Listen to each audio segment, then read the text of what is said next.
আল্লাহর পবিত্র কোরআনটা আছে এবং আল্লাহর পবিত্র কোরআনের মধ্যে হাত রেখে আমি বলছি, আমি সৎ জ্ঞানে যতটুকু সময় কথা বলবো, যদি একটি কথা মিথ্যা বলে থাকি, আল্লাহ রাব্বুল আলামিন যেন আমাকে সাথে সাথে শাস্তির ব্যবস্থা করেন। আমি জেল কাটবো, এতে আমার বিন্দু পরিমাণ দুঃখ নেই, আমার বিন্দু পরিমাণ ভয় নেই। আমার দুঃখটা হচ্ছে, ভয়টা হচ্ছে, দেখবেন যে আমার ভেরিফাইড ফেসবুক আইডিটার মধ্যে বিসমিল্লাহির রহমানির রহিম, আমি একটা লাইভ দেখলাম, আমাকে নিয়ে লাইভটা করেছেন বর্ষা চৌধুরী। আমি ওনার নামটা আমার মুখে নিতে চাই নাই, কিন্তু আপনাদের কাছে ক্লিয়ার করার জন্য আমি তার নামটা নিয়েছি। আমাকে আপনারা অনেক গালাগালি করতেছেন ফেসবুকে কমেন্টে, কিন্তু আপনারা সত্যটা না জেনে গালাগালি করতেছেন। পৃথিবীতে মেয়েদের কথা সবাই বিশ্বাস করে, ছেলেদের কথা শত সত্য হলেও একটু কম বিশ্বাস করতে চায়।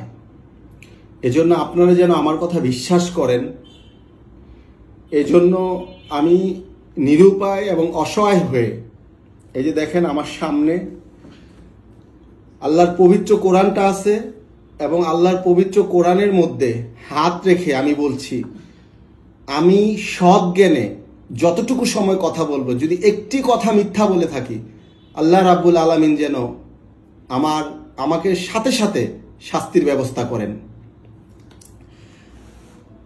আমি প্রথমে বলি যে বিয়ের ঘটনা। আমি আমাদের শিল্পী সমিতির প্যানেল পরিচিতিতে ওনাকে দেখি, প্রথমেই আমি দেখি যে ওনার এই জায়গাটা পোড়া। এটা দেখে আমার খুব খারাপ লাগছে যে একটা মেয়ের এইটুকু পোড়া, এটার জন্য হয়তো তার বিয়ে হয় না। তখন আমি নিজে আগ্রহ করে ওনার ফেসবুক আইডিটা নেই, কিন্তু আমি কোনো নক করি না ওনাকে, উনি আমাকে নক করে। এরপরে একটা পর্যায়ে আমি ওনার সাথে একটু কথা বলি, উনি আমার সাথে কথা বলে, উনি আমাকে ডিরেক্ট বিয়ের প্রপোজাল দেয়।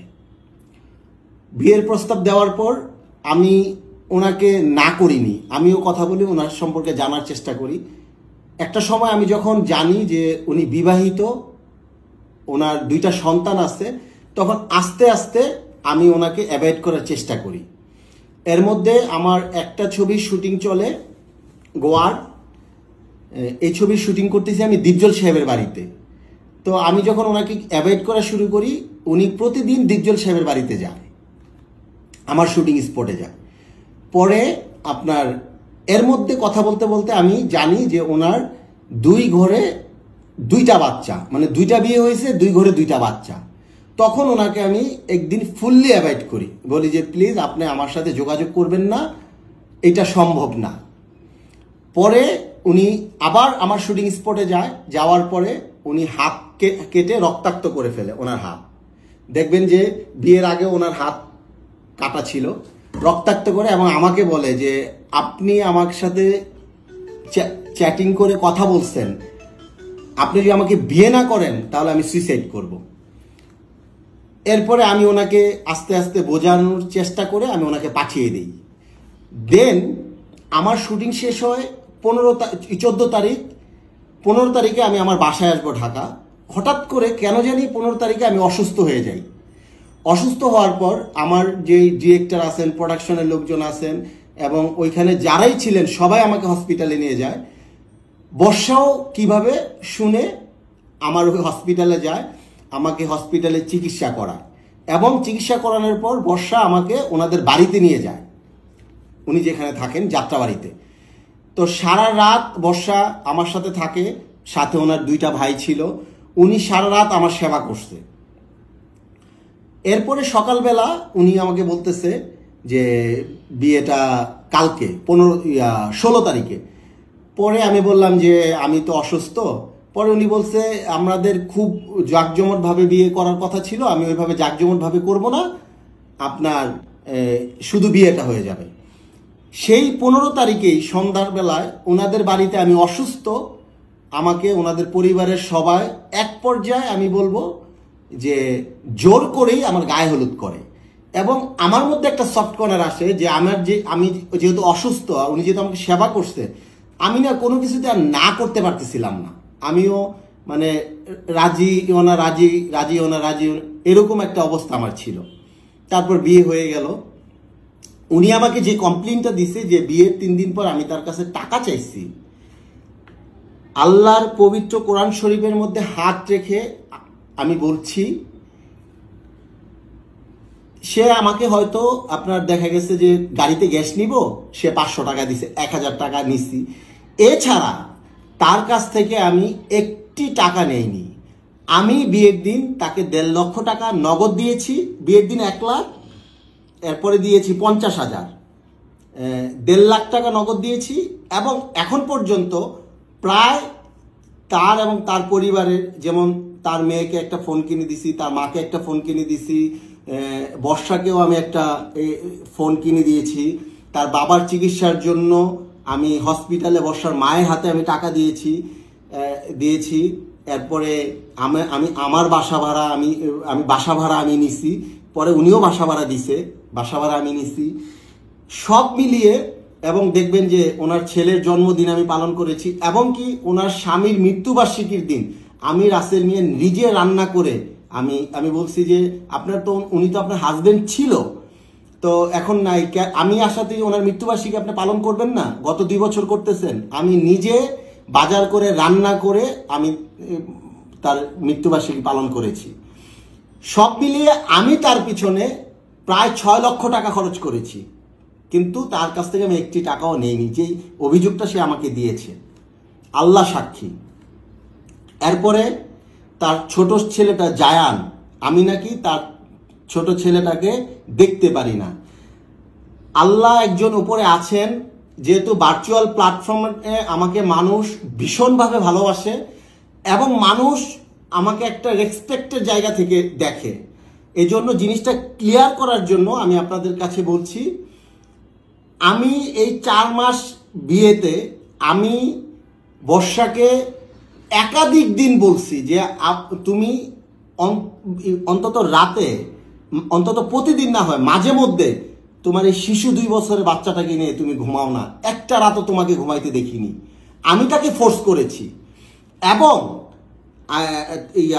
প্রতিদিন সকালে ধরেন আমার যেদিন কাজ না থাকে, 10টা-11টার দিকে আমি উঠি, বর্ষা 12টা-1টার দিকে উঠে ঘুম থেকে, ছোট বাচ্চাটা দরজার মধ্যে নক করতে থাকে, থাপড়াইতে থাকে, তারপরেও সে বাচ্চাটাকে নিজে আগ্রহ করে দেখে না। এরপরে দেখেন ওনার যে মেয়েটা, এই মেয়েটা এতিমের মতো সারাটা দিন শুধু টিভিতে আর সে সামনে বসে থাকে। আমি ডেকে ডেকে তাকে নিয়ে আসি, কিন্তু আমি তাকে নিয়ে আসলে বর্ষা বিরক্ত হয়, আল্লাহর কোরআন সাক্ষী। আমি তাকে নিয়ে আসি যে মা আসো, মা আমাদের সাথে বসো, মা তোমার কি লাগবে, আমি এভাবে বলি। আজকে দুঃখ লাগলো যে এই মেয়েটাও মিথ্যে বললো, মাসুম বাচ্চাটাও। যাক, আমি ওর জন্য দোয়া করি। এরপরে যে জিনিসটা বললো যে হাত কাটা, সে বলছে আমি নাকি তার হাত কাটছি। আমি সংসার জীবনে আপনার একটু মুখে তর্কাতর্কি হইতেই পারে, আমি তার সাথে একটু অভিমান করছি। সে কি করছে, বাথরুমের ভিতরে গিয়ে আপনার ব্লেড দিয়ে সে তার হাত কেটে ফেলছে। আমি এইটার প্রমাণ আমি আরো করে দিব, এটা আমি ডিএনএ টেস্ট করাবো যে তার হাত সে কাটছে কিভাবে জোর করে। আমি বরং বাধা দিয়ে আমি তাকে সেভ করার চেষ্টা করেছি, এবং সে বলছে না এটা কোনো হসপিটাল লাগবে না। পরের দিন আমি তাকে হসপিটালে নিয়ে গেছি। এরপরে আরেক দিন সে শুধু শুধু আপনার যে হারপিক খেয়ে ফেলছে দেখে আমি তাকে সাথে সাথে ঢাকা মেডিকেলে নিয়ে গেছি। আচ্ছা, ঢাকা মেডিকেলে সে বলল যে তাকে রিপোর্ট দেখাইলো, তো ঢাকা মেডিকেলে সে হারপিক খাইছে, এটার জন্য নিয়ে গেছি। এই গেল এইটা। এরপরে দেখেন আমার নামে মামলা করেছে, বলতেছে আমি নাকি পালিয়ে বেড়াচ্ছি। তো মামলা তো করেছে সে আজকে, আমি এখনই যে থানায় মামলা করেছে সেই থানায় এখনই গিয়ে আমি সারেন্ডার করব যে আমার নামে মামলা হয়েছে, আমাকে অ্যারেস্ট করুন। আমি রাসেল মিয়া এতটুকু সততার সাথে শক্তি রাখি ইনশাল্লাহ। এই লাইভের পরেই আমি থানায় যাব। এরপরে দেখেন আমার চরিত্র নিয়ে কথা বলেছে। বাংলাদেশের মোটামুটি কিছু বড় বড় নায়িকার সাথে আমি নাটক করেছি, সিনেমা করেছি। আল্লাহ উপরে একজন আছেন, আমি যার সাথেই সিনেমা করেছি, নাটক করেছি, আমি সবাইকেই, আমি শুটিংয়ে যাওয়ার সময় আসার সময় আমি বলি বোন। অনেক নায়িকারা আমাকে জিজ্ঞেস করে যে রাসেল তুমি আমাদের হিরো, তুমি আমাকে বোন বলো।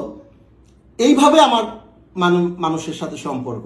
এবং আমি যাদের সাথে কাজ করেছি, অভিনয় করেছি, আপনারা চাইলে তাদের কাছ থেকে একটু খোঁজ নিতে পারেন যে আমি রাসেল মিয়ার ব্যক্তিগত চরিত্রটা কেমন। এরপরে দেখেন,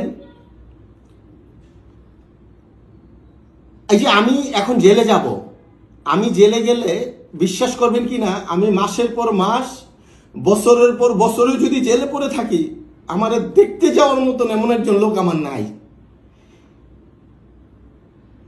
আপনারা বলেন সে অসহায়, বিশ্বাস করেন তার মা আছে, বাবা আছে, ভাই আছে, বোন আছে, ছেলে আছে, মেয়ে আছে, তার চতুর্দিকে মানুষের অভাব নাই, এবং তার বিশাল একটা আত্মীয় স্বজনের গোষ্ঠী আছে পুরান ঢাকাতে। অসহায় এখন কে বলেন? অসহায় আমি নাকি অসহায় উনি? তো আমি শুধু এইটুকু বলবো যে আমি একটা অসহায় মেয়ে ভেবে আমি বিয়ে করে আমি ভাবছি যে মানুষ কতদিন বাঁচে। আমার জীবনে একটা দুর্ঘটনা ছিল, আমি তাকে বিয়ে করে তার জীবনটা, তার সন্তানদের পাশে থেকে আমি একটা ভালো কাজ করে যাই। কিন্তু বিশ্বাস করেন বিয়ের পর আমি একেবারে অসহায় হয়ে গেছি। তো আমি শুধু এইটুকু বলবো, আমি এখন স্যারেন্ডার করব থানায়। তো আমি বছরের পর বছর হয়তো আবার লাইভে কবে আসবো আমি জানি না, কারণ একটা মামলা হওয়ার পর আমি সারাটা জীবন মানুষের জন্য লড়ে গেছি। একটা মামলা হওয়ার পর তার আত্মীয় স্বজনরা দৌড়ায়, এরপরে জামিন চায়। তবে আমার মনে হয় না যে আমি রাসেল মিয়ার জামিন চাওয়ার জন্য আল্লাহর দুনিয়ায় এই পৃথিবীতে কেউ আছে। তো আমি এতটাই অসহায়। এবং দেখেন, আজকে আমি পুরুষ মানুষ হওয়ার পরেও আমি মিথ্যার শিকার, এবং আমি কিন্তু তার নামে একটাও বদনাম বলি নাই, কারণ আমি একদিন হলেও সংসার করছি। আমি কোনো বদনাম আমি বলবো না, কারণ পৃথিবীর সব মানুষের কাছে আমার ভালো হওয়ার দরকার নাই, কারণ আল্লাহ জানে আমি কোরআনের সামনে আমার কতটুকু সততা এবং আদর্শ থাকলে আমি কোরআনটা সামনে রেখে আল্লাহকে হাজির নাজির করে সবগুলো কথা বললাম। আমি এখনো বলছি, এই কথাগুলোর মধ্যে আমার জানার মতো একটি মিথ্যা কথা নাই। তো দেখেন, আমি খুব মানবতার জীবনযাপন করি। আজকে এটা আমারই দেওয়া একটা মাদ্রাসা ছিল, এখানে ৬-৭ জন এতিম বাচ্চা থাকে। এই যে দেখেন, এই যে আমি কোথায় ঘুমাই, দেখাও তো একটু ভাই। আমি তার বাসা থেকে চলে আসছি আজকে 4 দিন ধরে আমি ফ্লোরটার মধ্যে শুয়ে রয়েছি, ঘুমাচ্ছি এখানে। আর এই যে এখানে ৬-৭ জন এতিম বাচ্চা আছে, মাদ্রাসাটা আমারই দেওয়া। তো আমি রাসেল মিয়া বছরের পর বছর জেলে থাকলে আমি শুধু এটুকু বলবো যে আমাকে যারা অতিরিক্ত ভালোবাসেন, আপনারা আমার জন্য দোয়া করবেন, আমি যেন এই মিথ্যা থেকে বেঁচে উঠতে পারি। এবং বিশ্বাস করেন, আমি মুসলমান, আমার এত বড় কলিজা হয়ে যায় নাই যে পবিত্র কোরআন সামনে রাইখা আল্লাহকে হাজির নাজির করে আমি কোনো মিথ্যা বলবো। আমি তার ছোট সন্তানটাকে, আমি যেহেতু সন্তান থেকে বঞ্চিত, আমার সন্তানটাকে আমি আমার কাছে পাই না, আমি তার সন্তানটাকে আমি ঠোঁটের মধ্যে চুমু দিতাম, যে আমি মনে করতাম যে আমার সন্তানকে আমি চুমু দিতেছি, এই ফিল করে আমি তার সন্তানকে আমি চুমু দিচ্ছি।